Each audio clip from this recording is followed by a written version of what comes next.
Thank you for coming back. Today we're going to be talking about Module 2, which is going to be about teams. My name is Dr. Sahil Momin. I am the head of strategy and projects at Startup Nation. And if you've seen my previous video, I mentioned that your second module would be about developing an MVP or a POC, a proof of concept or a minimum viable product. However, I thought it's more important that we focus on the teen segment before we talk on that. That's why I've shuffled things a bit. Now, why team? Because a lot of people have trouble with actual team formation. We don't understand that not everyone brings the same amount of rigor, commitment, and investment into a business. And that is where those are the definitions by which teams should first be identified and taken on board. Take your examples, right? Most of you are students, some of you are faculty, some of you are early stage startups. The first thought that came to your mind about creating of course, let's do different layers. First, we're going to talk about how you define your core team, which is the team of founders, right? Co-founders, how do you identify them and all of that. Then we're going to talk about your first few hires, your core team that you will be hiring, that will stay with you for longer durations. There are ESOPs involved and everything, and then the rest of the team that trickles down. When we talk about the co-founders, right, identifying the right co-founders, how do you define them? How do you assign them equity, or how do you think that equity should be divided? That's a question that's very complicated, and not many startups are able to answer. Take yourself for example, right? You're probably a student, faculty, or an alumni, or an early stage startup founder, still struggling your way out there. But when we first asked you to come up with a problem or a solution that you can present in a team, your first thought was, whom should I take on board with me? You probably went with your best friend, people you're more comfortable with, people with the similar mindset as you. That's the first human instinct. Birds of the same feather flock together type of thing, right? However, that's not how a startup team should be identified and created. And I'll tell you why. Let's take example of a computer science student, right? A student who's doing computer science. He or she has an idea of developing an app. Now, she decides that I need a co-founder. I go out there and you know what? One of my best friends, she's also a co-founder. So the two of us will come and create a startup. We'll both be developers. We'll develop the app. We'll launch the app. Everything will be happily ever after. What's the problem? Two developers can create an awesome product. But who's going to sell the product? If neither of them have skills to sell, who's going to market it? Who's going to find collaborations, create strategy, operations? Right? It's one thing to have a product, and another thing to sell that product, right? Unless you sell a good product, your product has no value. And that's where that's the mindset that you need when you identify your co-founders for your startup. So we'll talk first about co-founders, right? Let's say I'm a startup. I want to create my next startup. I'll define individual based on three things for now: skills, distribution, and funds for investment. Right. Now, in the previous lecture, I told you that we created a list of problems and we created a list of skills, assigned the skills as per the problems to identify the segments that we can solve. Or, for example, you can solve the problem based on the skills that you have, right? The skills that align with it. However, not all the skills that are required to solve the problem is something that you have. So how do we do? We take the step further. We first write down problem, list down all the solution that you want to bring on us. So, right. And now we start listing down all the skills that are required to execute the solution into a business properly. So let's take an example. We'll work with that. You want to build an app of XYZ reason, right? Let's take an app for what's the most popular one, e-commerce. So you want to build an app for e-commerce. Now, what are the skills that you require? You need to be a developer, right? You need to be able to make that app first. Second, you need to, now because you're an e-commerce platform, you need to find people who will post their products on your platform, right? So you need to identify sellers. You need to identify buyers. So people who are good at promoting or marketing the platform in the general D2C space. Then what else require? You need to identify your supply chain and optimize that. So supply chain. Because there is an X person who has created a product, you have to ship it to the Y creation. Let's take an example of Amazon, Flipkart, or any other e-commerce website that you have. What are the three models they work with?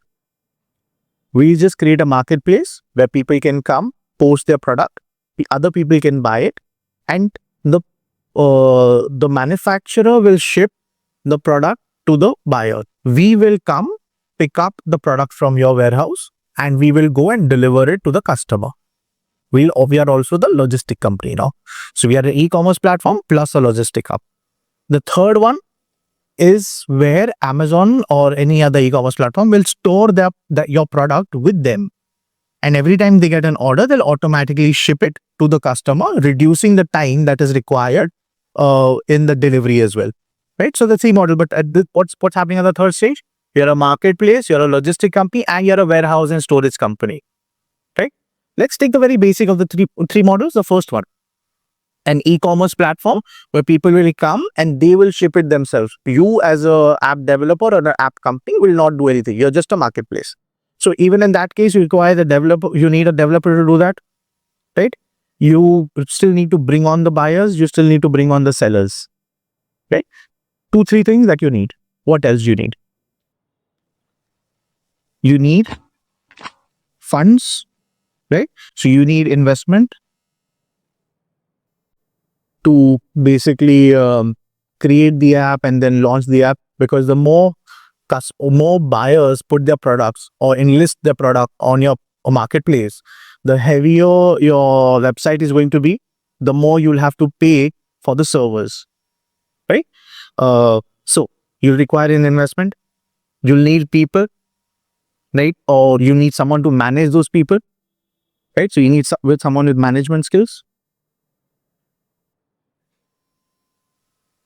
What else? You need someone who's good with accounting, because in the end, compliances and accounts, if you don't maintain them, you will lose all your money on just fines and taxes. So accounts, right? So these are the skills that you require. Now, in many startups, founders learn these skills and execute this themselves in the early stages, and then they start hiring people later on, because no one has the money, right? So let's say you're a computer science major, you know how to develop the app. So the developer segment is done. Now you have soft skills of let's say you're good with communication. You have the soft skill of communicating well with the buyers and sellers, or maybe just the buyers. You're good with communicating with businesses, but you're not good with communicating with general public. So what do you do? What can you do? You can get me the sellers. You can develop the app. You can get the sellers. Because you're good at talking business, talking good about business, you have good communication skills. You perhaps maybe even good at management, right? So now out of the 6 segments that you needed, you have 3. But do you have the skills to talk to buyers, which means general public? Now, when I'm in general public, the general public is not very smart. So they will not understand your business jargon. They will not understand the technical side of things. They'll not understand any of that. They're just normal people who are looking to buy stuff. Will they be able to get that? No, right? And you don't have that skill, that kind of communication state. So you need someone with that. So that's one. Second is the investment part. You won't be good at talking business, so maybe you'll probably get good with investors. But investors look at 2 things, right? Can you deliver the buyer side also? You yourself cannot. So when you're talking to the investor, you cannot do it alone. So 50% of the skill is something that you have. Now, accounts. Just because you're good at communication doesn't mean you're good at maths. Doesn't mean that you're good with legal stuff, right? So you may be good at getting the buyer, developing the app, but you're not, or getting the sellers and developing the app, but you're not good at actually the compliance part, reading how the law works or how to maintain an account, the balance sheets and stuff like that, right? So out of the six skills that you needed, you only have 3.5, and you need someone with 2.5 skills. Plus maybe let's say you have another 2-3 skills that are listed out there. When you go out there to identify your co-founder, do not look someone who has the exact same exact same skill sets as you. You don't need identical skill sets. You need overlapping skill sets. Now, I remember this, right? So create a Venn diagram, like a proper Venn diagram. Your skills and whoever you're thinking as your co-founder, their skills. 2 or 3 skills need to be in the center, overlapping. Now, this is very important. I'll talk about why the overlapping segment is also important, right? Why you don't need the Venn diagram to be 2 separate circles. So, fit all the skills that the 2 of you have and list it there. Now, mind again that even with 2 co-founders or 3 co-founders or 4 co-founders, you may not have all the skills that are required to run this business successfully. That is something that you reserve later for your hiring part, your first employees, right? So just whatever person you've identified, do it with that. List it down, see the overlapping. Right? Now, based on that, create a separate list of skills that you require from your first team. Now, why you do that is, let's take accounts. Is accounts one of the core skills that are required to run a business? Yes. But the demand and supply curve, right? There are way too many accountants in the market that you can hire for cheap who have this skill. So hiring that skill is cheaper than, let's say, taking him and giving him equity. Get that? Every skill that is affordable to have or buy in the market, or when I say buy or rent, I mean in terms of human resource, right? So if you can hire that human resource for that skill at an affordable price, leave it for hiring. Do not consider it in the initial core strengths. Now, after you've done that, overlapping skills. Why do you need overlapping skills? Because there will be a point where your co-founder or you will be weak, would not have time. There will be times when you or your co-founder is not able to deliver. You are a team. So as a team, it is your responsibility to support each other. That overlapping segment of skills allow you to support the other co-founder in the regions of the business where he or she is not able to deliver in that time frame. You can leave your work on the side and go out and help him or her in getting that work done, and then the 2 of you can come back and perhaps do this work as well. That support is very crucial in a startup. And that is one of the core reasons why investors look for teams and not as individual, why many investors, not all investors, many investors consider having a core team to be an advantage. Yep. So now you've done that Venn diagram. How do you go about allocating equity? That's the next thing, right? Now you've identified the skills. What are the skill sets that are required? Now, if the skill set that the 2 of you don't have or the 3 of you don't have, if that list is too long, you identified the wrong co-founders. The core skills, at least get as much of it as you can in the co-founder domain. Now, how do you allocate equity?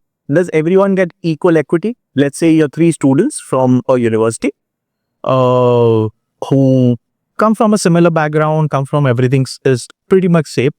Your skill sets and personal skills are different. Based on that, you identify, okay, you know what? I am good at people and you are good at technical. So you take care of technical, I'll take care of people, kind of stuff. But do you distribute that equity equally? How do you define that? So there is no right answer for this. I tell you what I feel is the method that I normally use or I normally suggest other startup founders to use. I create a table first, right? And I give 100 marks, 100 points, let's say, to each co-founder. Or let's say how many co-founders there are. So let's say I have two for this conversation. I'll stick to two co-founder. So co-founder 1, co-founder 2. Right? And now I look at three things. First is the time commitment.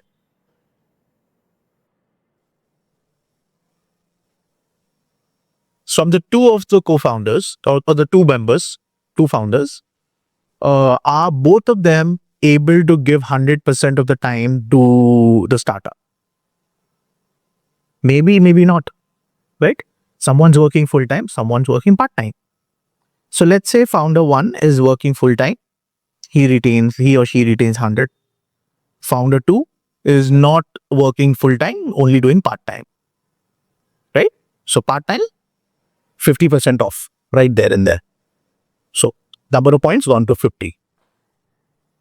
However, now there's two more parameters. Second one is investment. The founder 1, is he investing anything in the firm?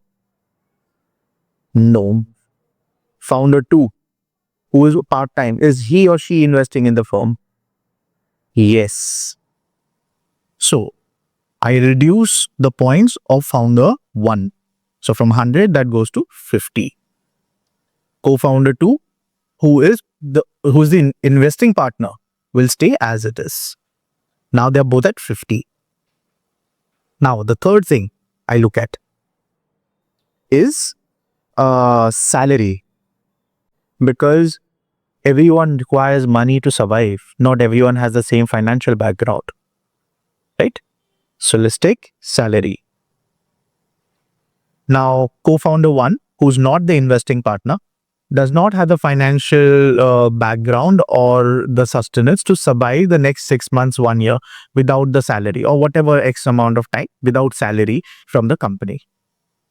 He needs that 10,000, 2,000, whatever, 20,000 rupees to survive just for the food, rent, bare necessities. Right? These are not some luxury pay, just bare necessities, not comparable to what your corporate would pay, just something that is enough to get you by. Right? So, founder 1 does not have that resource and is not able to afford that. So, he or she takes that salary. So, that 50 goes down to 25. Co-founder 2 does not take the salary. She's the one or he's the one who's investing in the company and not taking any salary back. That stays at 50 as well. So now you have 25 points. So C1 or co-founder 1 is at 25 points. Co-founder 2 is at 50 points. Total is 75 points. 25 divided by 75, that's 33%. So 0.03, 0.33 into percentage, that's 33%. Sale for co-founder 2, 50 divided by 75 times 100, that's give you 66.67%. So 1/3 and 2/3. This is how equity is divided in startup. Right? It has to do with commitment, to do with investment, and to do with salary. Because resources are very important. And when you're an early stage startup, and especially your first time founder, these three things are something that you cannot compromise on. They are the very core of your existence. So that's how you come up with that. If you have more than 2 co-founders, you do the same table, and whatever number you get in the end, you just add it up and do the same proportionate thing, right? So even the co-founder 2 is part-time, he or she still gets 66.67% because They are investing and they're not taking any salary. Co-founder 1 is not investing and he's taking a salary. Okay? That's the difference. Now, does both the co-founder get that equity in one go? No. What do you mean by that? A company is 100% equity, right?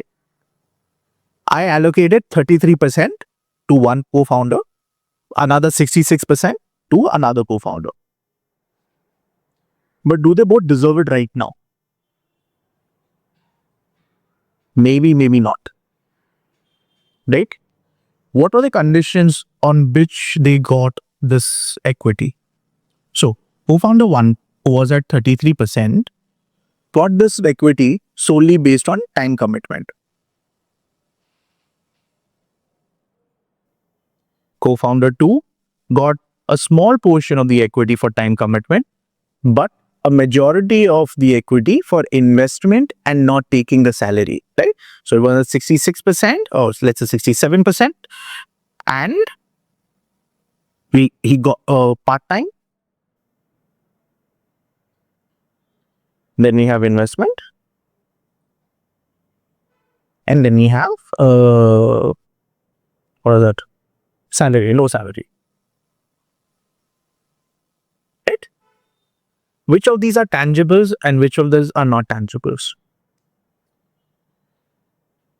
Time constraint is something that is a commitment that cannot be delivered today. I'll say that I'll spend full time 1 year on this bus drive, but what happens if I leave after 1 month? Do I take that 33% equity and go away? Right? I'm saying that I will invest, let's say, X amount. Let's, for the sake of this conversation, make it to 20 lakh rupees. Right? Or people who are from out of India, you can do the conversion in your local currencies. So I'm committing, let's say, 20 lakhs as investment as co-founder 2, and I'm promising I'll not take any salary. Right? So what I'm promising, let's say 50% of full time, and then startup there is no time limit. So I'd say around 20 hours a week. Co-founder 2 or co-founder 1 is doing 40 hours. I try to keep it in the legal constraint for now. Right? Now, the time commitment, that is something that a person cannot be trusted with, right? What happens if he leaves or she leaves after 1 month, 2 months? So they don't deserve that equity, but they'll still take it and go away.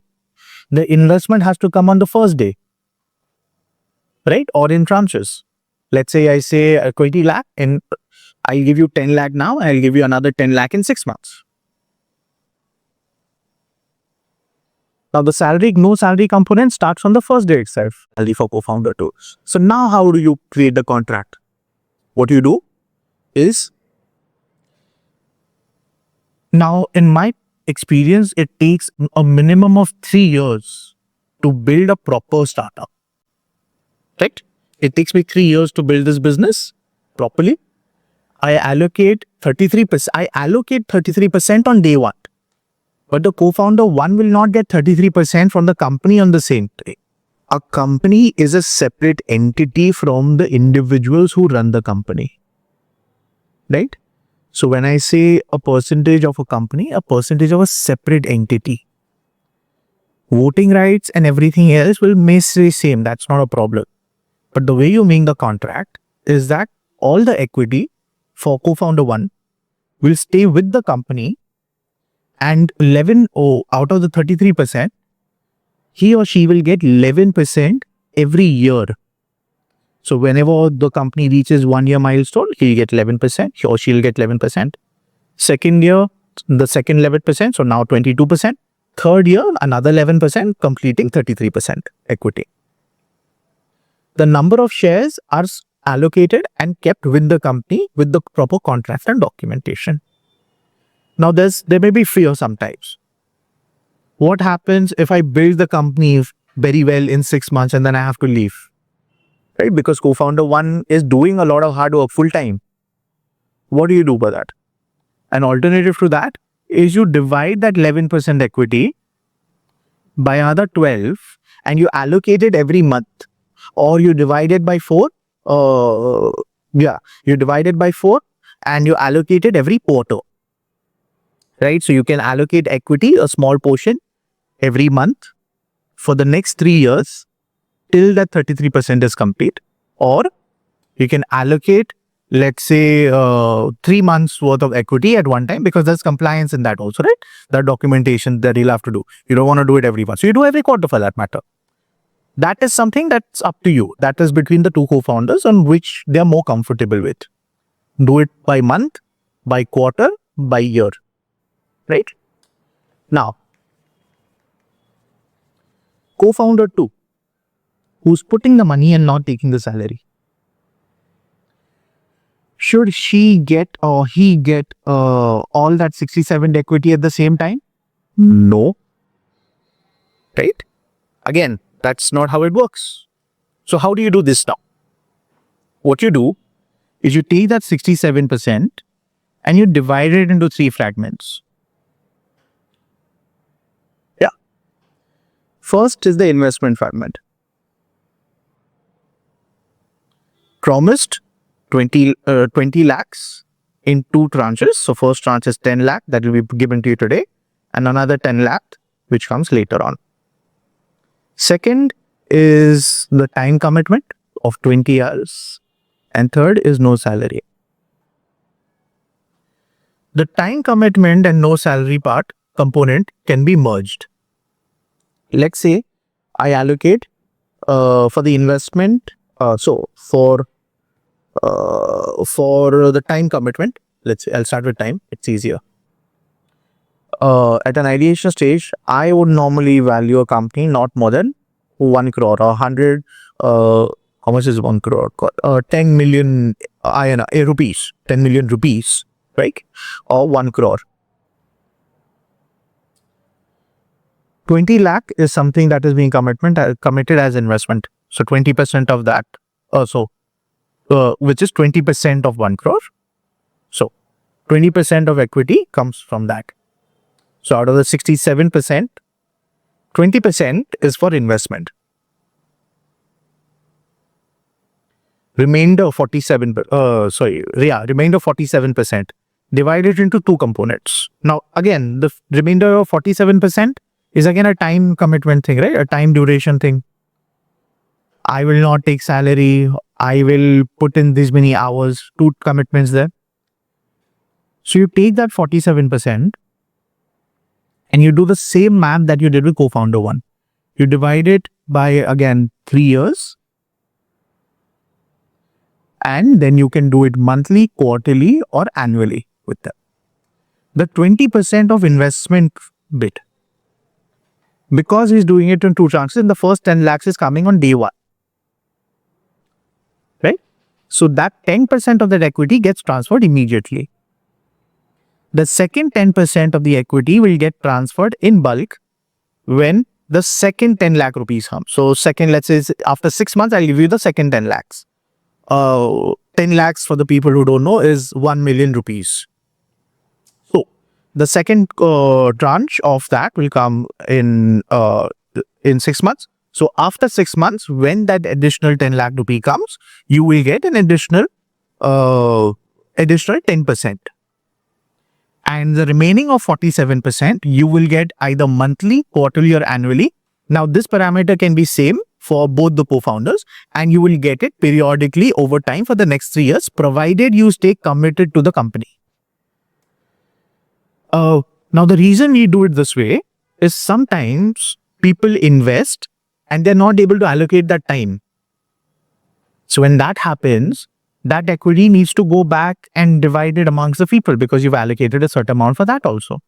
Right? So let's take 47% right now is, now how do you do that? This is very non-tangible, right? So 47% is what we've allocated for the no time commitment and salary component, right? I'd say 50% of that. So 23.5% is for time commitment. And 23.5% is for not taking any salary. After 6 months, things for co-founder 2 change and he wants a salary. he will not get that equity anymore. He'll have to let go of the additional. So till the 6 months, he'll get that equity. After 6 months, that additional equity that was reserved for him or her for not taking the salary, he or she will not get. Same goes for the time constraint. Today, he or she may have time. After giving you the money, they may decide, okay, Baba, okay, I'll have another 6 months, 1 year, they have time. After 1 year, they get a very good job, they get another opportunity and for another startup or anything else. They want to focus on that. They're not going to be part of this. So there's no time commitment anymore. Right? Because there's no time commitment, there's also no salary commitment. So the remainder of the equity, which was reserved for time and no salary, goes away. Think of it this way. No time, no part-time, time and salary, 47%. Right? Time and now I want salary. That has gone down from 47 to 23.5%. If I don't have time, I obviously will not deserve a salary on top of it. Then I get 0%. Whatever the initial investment was made, you'll get that equity. And whatever 6 months you spent on it, you'll get that proportionate to that, you'll get that equity. Anything that was remainder, you will no longer get. This model allows founders to build a team with confidence and ensure that equity is allocated fairly between all founders. And I strongly urge all founders to use this matrix. Because if tomorrow one of your co-founders decides to leave and you have allocated a major chunk of your equity to that co-founder, the person will walk away from the company while still owning that company. And that is something that you don't want. And remember, most of the teams or most of the startups fail in the first or second year. And majority of them fail because the team cannot work together. There's some arrogance that comes into play, there is conflict or XYZ reasons, and that causes that distrust. Okay? So that's how you ensure that everyone gets a fair share and everyone gets an equity that they deserve. Now, this was just about founders and co-founders. What do you do with early teams? Right. Now for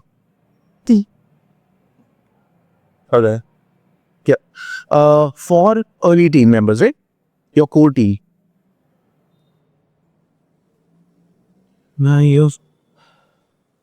How do you make contracts for them? How do you hire them? What skills that you need? Remember that Venn diagram that you made and the list of skills that did not fit in any of the Venn diagrams? Write that down. So let's say skill 1, 2, skill 3, skill 4, skill 5, skill 6.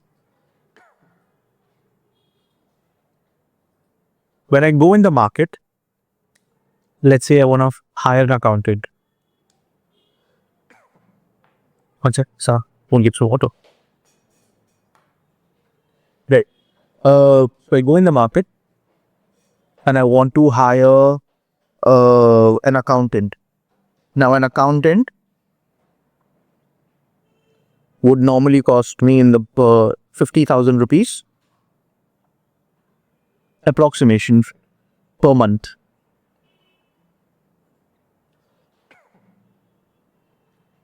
This is just to ensure everything is working well. But you don't have the money for it. Like 50,000 rupees a month is 6 lakh rupees a year. Just the kind of money that you don't have as a startup. How do you do? How do you make this work? Out of the 50,000 rupees, how much does the individual, the accountant, require to survive just day to day? Rent, food, electricity, that kind of things.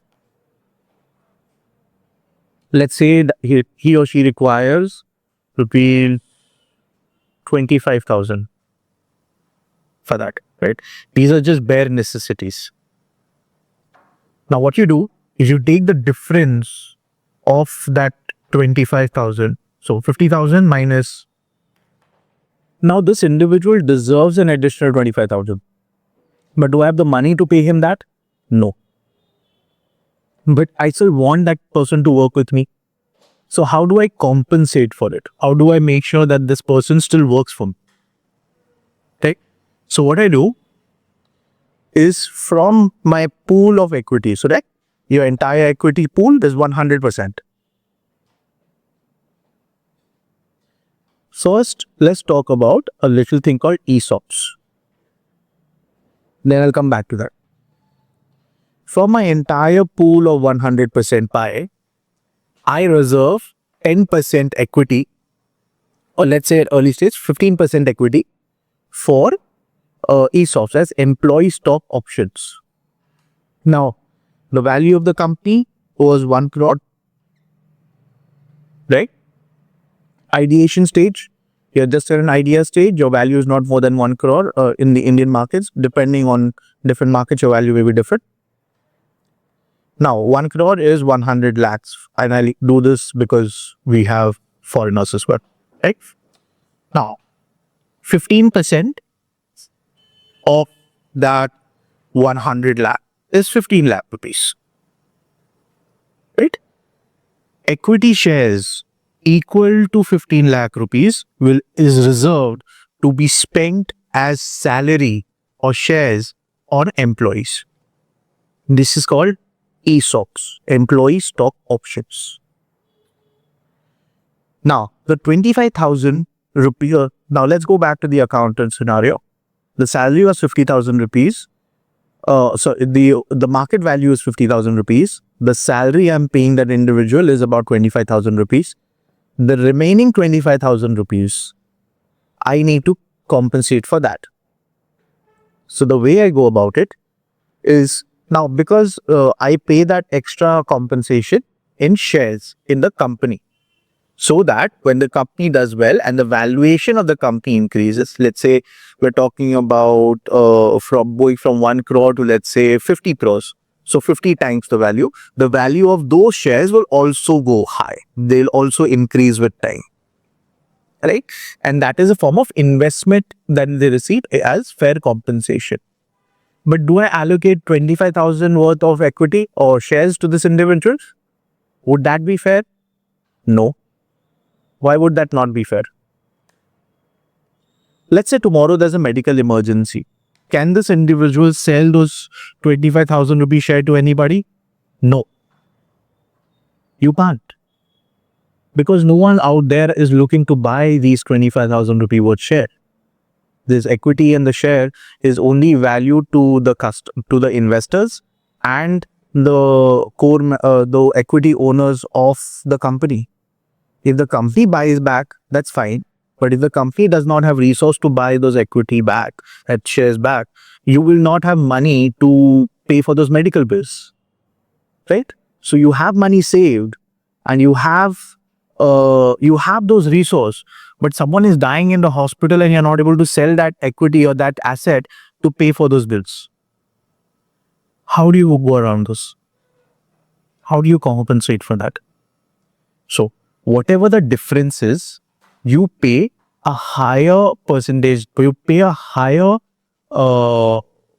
proportionate of that as compensation for not paying them the fair market value for their skins. I'll walk you through the example. This individual, the accountant, was receiving 25,000 rupees less per month as salary. Now, if I want to compensate this individual, I will not give this individual, him or her, the 25,000 in shares. I will give 25,000 multiplied by 1.5 times. So I will compensate higher than what those shares are worth. So 1.5 times. Now, this is just my thing. I would normally give 50% higher than what those equity value is today, so that the person or the individual would receive a higher compensation than what he or she would get in the market. It's just that a big proportion of that is in shares that will be materialized at some point in future. So 1.5 times 25,000, that's 37,500. So rupees 37,500 rupees per month in equity. This is how you make for that shortfall in salaries that you're not able to pay to your employees, right? So this individual will get 25,000 salary plus 37,500 in shares, and the total compensation will now be 62,500 rupees. It's just that majority of that is in shares, in equity stock options. Now remember this, and this is very important. These are just options. They are not actual shares that have been materialized. By that, what I mean is that this is a promise that the company has given the employee. Now it is up to the employee whether they want to materialize the share or not. Means whether they want to convert it into actual shares and keep it in their demat accounts, or take them home with you, or they leave it with the company as options till the time they are working, and then ask the company to buy them back instead of giving you the shares. Now the reason why these two models are there is whenever you materialize the share from an option, when you convert it into actual shares, the employee will have to pay the tax on it. This is everywhere in the world, in majority of the countries, unfortunately. So even though those employees are not able to utilize that asset, they will still be forced to pay a tax on those assets, irrespective whether or not they can convert it into real money or not. It's a big disadvantage, especially in India right now. I hope the laws change, but that's the reality of today. Yeah. So remember and be considerate towards this every time you allocate those options, and make sure you communicate this very well to your employees as well. Yeah. So that's how you make for the shortfall of the accountant. Now, you have a list of 6 skills that you needed to make up for the shortfall in skills, right? Let's say 1, 2, 3, 4, 5, 6. Skills number 6. How do I hire people now? Because do I hire one person per skill? Okay, you can, but that will mean that you'll have to hire a lot many people. You'll have to pay a lot many very high salaries. So what do? The method that I normally use, or I prefer using, is the following. Hire people with more than one skill. Hire people with a minimum of 2 skills or more, and hire them first. So I'd rather go with freshers than the seasoned professionals in an early stage startup. So I hire interns with more than one skills. Paid interns, never have had paid interns. So you get paid interns and you give them a contract for 6 months, 3 to 6 months, or 3 months renewable every 3 months, right? After 6 months, so you can do this with students from your university, from your college, or anywhere around you, not a problem. If they are not graduates, if they're still studying, they can be part-time or full-time.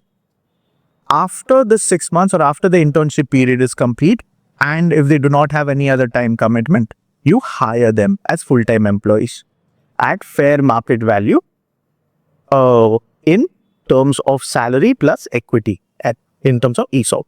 What this does is 2 things. When you hire individuals directly from colleges and universities, these are individuals with high capacity or high capability of learning. They're easy to adapt, they're easy to teach, and they will easily learn new options and new things, right?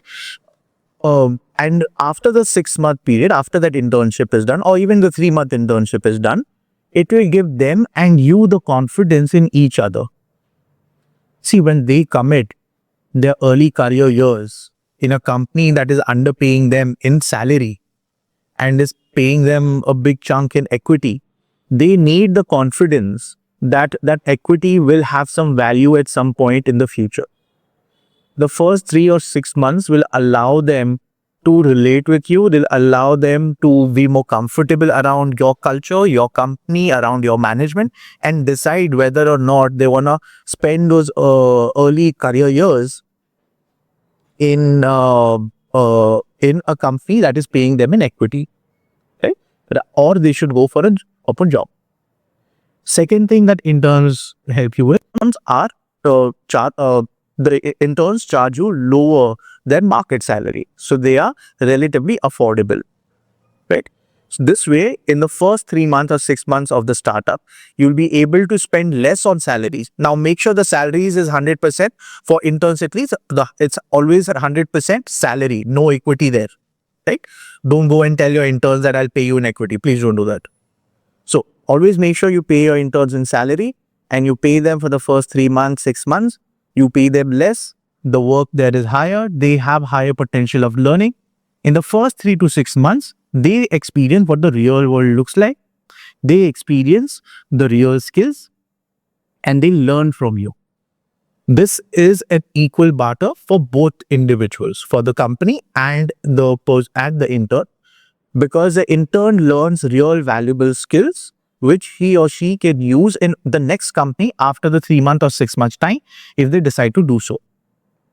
Alternatively, it gives you a confidence that this individual is someone that I can bet on, and I can pay this individual in equity at the same time. Because remember, when you pay in equity, you also pay in equity is a portion of your company, however big or small it may be, right?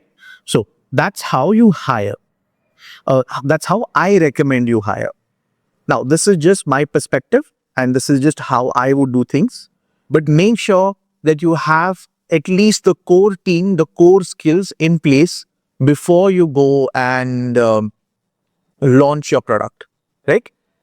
Only take on the skills that you require at your stage. Let's say if you are at a very early stage and you do not require an accountant right now, you only need to develop. Don't hire an accountant. Hire an accountant when you need an accountant. Hire a marketer when you need a marketer. No point hiring them today with the preview of you will use them in the future. No, that's not how it works. Divide your entire goal into segments and hire for the segment that you are at. Let's say you want to reach to X, and you divide 1 to X in 10 stages. Hire for first stage when you're in stage 1, hire for stage 2 when you're in stage 2, right? Or when you're just entering stage 2. Do not hire for stage 3 in stage 1. Wait till you're at least almost complete with stage 2 before you start hiring for stage 3. Otherwise, you lose a lot of resources in just employees and salaries and rents. It's not worth it. Correct? With that, I'll conclude this lecture. That is all from me today. If you have any other questions, make sure you attend the Saturday live session. We're going to have a session every Saturday on YouTube live at 5 p.m. Indian Standard Time. You can attend and ask any question that you have about your startup, your idea, or this competition. All right, that's it from me. Thank you so much.